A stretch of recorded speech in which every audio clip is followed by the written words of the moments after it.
hapa tena, back on the secret place. I trust you guys are doing well. How you doing, man? How you feeling out there? Trust God has been keeping you safe since the last time we talked. Mpaka leo maze, we back again today. Leo nataka tuongelele kitu inaitwa value. We call it value. Do you know your value, brothers and sisters out there? You know how much you're worth? How much are you worth? Leave a comment in the comment section telling me how much you are worth. Today I want to talk about a value. As usual, nakupatia hadithi kidogo hapa hivi, and then we'll be learning a moral of that story as we keep on. There was once this young kid, maze, ukijana, he had his father, and his father on the dying bed, he removed his watch, just like this one, a very old one, so 1945 kind of watch. Unajua zile za kitambo sana. He removed the watch, he gave the boy, told him, you know what, my son, yeah, I want to give this watch to you. It's been in the family for such a long time, but before I give it to you, I want you to go to the watch repair shop. Go and ask them how much they will give you for this watch. The kid took the watch, he went to the repair shop, and the guy looked at the watch, he said, for this one, maybe I can give you $5. At most, I can give you $3, $5, I'll give you, no problem. He came back to the dad, he said he'll give me $5 for this watch, dad, that's so little. He said, don't worry about it. Go to the pawn shop. Go to the pawn shop, ask them how much they will give you for the watch. He went to the pawn shop, akawapatia wale wase, unajua pawn ni wale wase unawapatia, wanakupatia, I mean, you can exchange items with them, or you can give them the watch and then they can give you money in exchange. He went to the pawn shop, and in the pawn shop they said, for this one we can give you $10 to $15. We can give him. It's so old, man. It's so old. We can. Okay, $10 we'll give you. No problem. $10 is okay. He came back to dad. He said, Dad, yeah. He said they will only give me $10 for this watch. Father smiled and said, okay, no problem. Now go to the museum. Take this watch, go to the museum. Ask them how much they give you for this watch.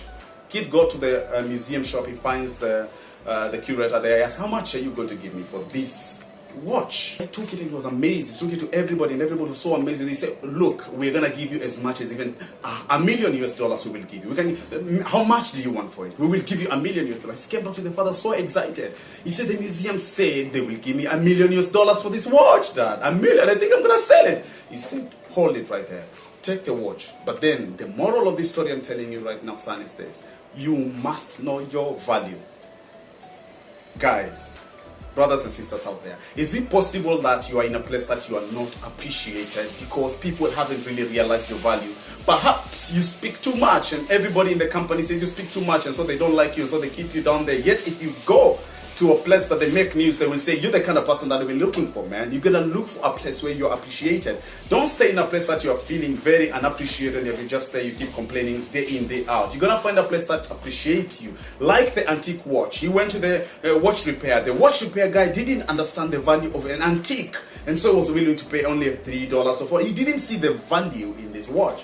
Look at the pawn shop. The pawn shop looked at it just like any other item, but it is so old. It's so, maybe some parts are broken inside, and so he was willing only to pay $10. But when you go to the place, when he took the watch to the place that people understood the value of antiques, I mean, you are much, much more expensive than you think.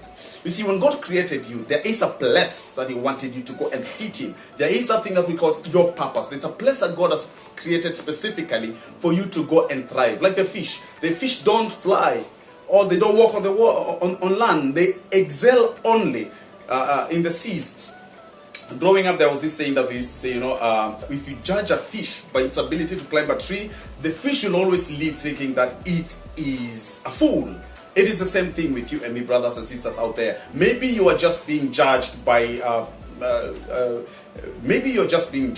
people who really don't understand your value. Maybe you are being judged in an environment where you do not excel in. But the moment you find your area, you will be the best.